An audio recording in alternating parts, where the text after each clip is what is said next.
आज हम महाशिवरात्रि की कथा सुनेंगे। बोलिए हर हर महादेव। एक बार पार्वती ने भगवान शिव शंकर से पूछा, ऐसा कौन सा श्रेष्ठ तथा सरल व्रत पूजन है जिससे मृत्यु लोक के प्राणी आपकी सहज कृपा की प्राप्ति कर सकते हैं। महादेव ने उत्तर में कहा, शिवरात्रि के व्रत का विधान बताकर यह कथा सुनाई जो मैं आप सभी को सुनाती हूँ। एक गांव में एक शिकारी रहता था। पशुओं की हत्या करके वह अपने कुटुंब को पालता था। वह एक साहूकार का ऋणी था, लेकिन उसका ऋण समय पर न चुका सका। क्रोधवश साहूकार ने शिकारी को शिव मठ में बंदी बना दिया। संयोग से ही उस दिन शिवरात्रि का व्रत था। शिकारी ध्यानमग्न हो गया और शिव संबंधी धार्मिक बातें सुनता रहा। चतुर्दशी को उसने शिवरात्रि की कथा भी सुनी। संध्या होते ही साहूकार ने उसे अपने पास बुलाया और ऋण चुकाने के विषय में बात की। शिकारी अगले दिन सारा ऋण लौटा देने का वचन दे दिया और उस बंधन से छूट गया। अपनी प्रतिदिनचर्या की भांति वह जंगल में शिकार करने के लिए गया, लेकिन दिन भर बंदी गृह में रहने के कारण वह भूखा और प्यासा था। शिकार करने के लिए वह एक तालाब के किनारे बेल वृक्ष पर पड़ाव बनाने लगा। बेल वृक्ष के नीचे शिवलिंग था जो बिल्व पत्रों से ढका हुआ था। शिकारी को उसका पता न चला। पड़ाव बनाते समय उसने जो टहनियाँ तोड़ी वह संयोग से शिवजी को प्राप्त हो गई।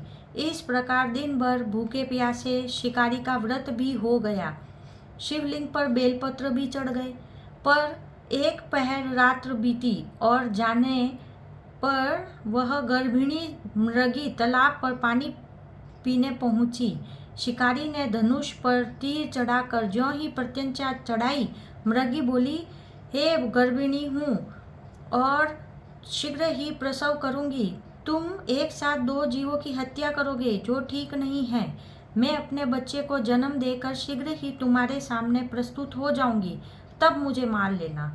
शिकारी ने प्रत्यंचा ढीली कर दी और मृगी झाड़ियों में लुप्त हो गई। कुछ देर बाद एक और मृगी उधर से निकली। शिकारी ने प्रसन्नता का ठिकाना ही नहीं रहा। समीप आने पर उसने फिर से धनुष पर बाण चढ़ाया। तब उससे देख मृगी ने विनम्रता पूर्वक निवेदन किया, हे शिकारी, मैं थोड़ी देर पहले ही ऋतु से निवृत्त हुई हूँ, कामातुर विहिणी हूँ, अपने प्रिय की खोज में भटक रही हूँ। मैं अपने पति से मिलकर शीघ्र ही तुम्हारे पास आ जाऊंगी। शिकारी ने उसे जाने दिया। 2 बार शिकार को खोकर उसका माथा ठनका। वह चिंता में पड़ गया। रात्रि का आखिर पहर भी बीत रहा था। तभी एक अन्य मृगी ने अपने बच्चों के साथ उधर से निकली। शिकारी ने सोचा, यह तो सोने जैसा अवसर है। उसने धनुष पर तीर चढ़ाने में देर न लगाई। वह तीर चढ़ाने ही वाला था कि मृगी बोली, हे पार्थी, मैं इन बच्चों को पिता के हवाले करके लौट कर आऊंगी, इसे तू मुझे मत मार। शिकारी हंसा और बोला, सामने आए शिकार को छोड़ दूं? ऐसा मैं मूर्ख नहीं। इससे पहले मैं 2 बार अपना शिकार खो चुका हूँ। मेरे बच्चे भूखे प्यास से तड़प रहे होंगे। उधर मृगी ने फिर कहा, जैसे तुम अपने बच्चों की ममता सता रही है, ठीक वैसे ही मुझे भी अपने बच्चों को जीवन दान मांग रही हूँ। हे पार्थी, मैं विश्वास कर मैं इन छोड़कर इनके पिता के पास तुरंत फिर से लौट कर आऊंगी। मृगी का दिन स्वर सुनकर शिकारी को उस पर दया आ गई। उसने मृगी को भी जाने दिया। शिकार के अभाव में बेल वृक्ष पर बैठा शिकारी बेल पत्र तोड़ तोड़ कर नीचे फेंकता जा रहा था। पो फटने लगी और हष्ट पुष्ट मृग उसी रास्ते पर आ गया। शिकारी ने सोचा, अब तो मैं अवश्य शिकार करूंगा। शिकारी ने जैसे ही प्रत्यंचा चढ़ाई, मृग विनती के स्वर में बोला, हे शिकारी, यदि तुमने मुझसे पूर्व आने वाली 3 मृगियों और उन छोटे बच्चों को मार डाला तो मुझे भी मारने में विलंब न करो, ताकि उनके वियोग में मुझे एक क्षण भी दुख न सहना पड़े। मैं उन मृगियों का पति हूँ यदि तुमने उन्हें जीवन दान दिया है तो मुझे भी कुछ क्षण के लिए जीवन दान देकर कृपा करो।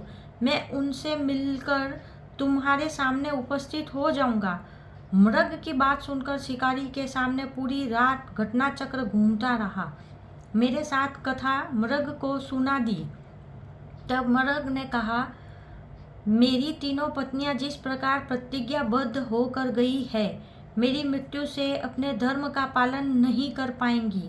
अतः जैसे तुमने उन्हें विश्वास पात्र मानकर छोड़ा है, वैसे ही मुझे भी जाने दो।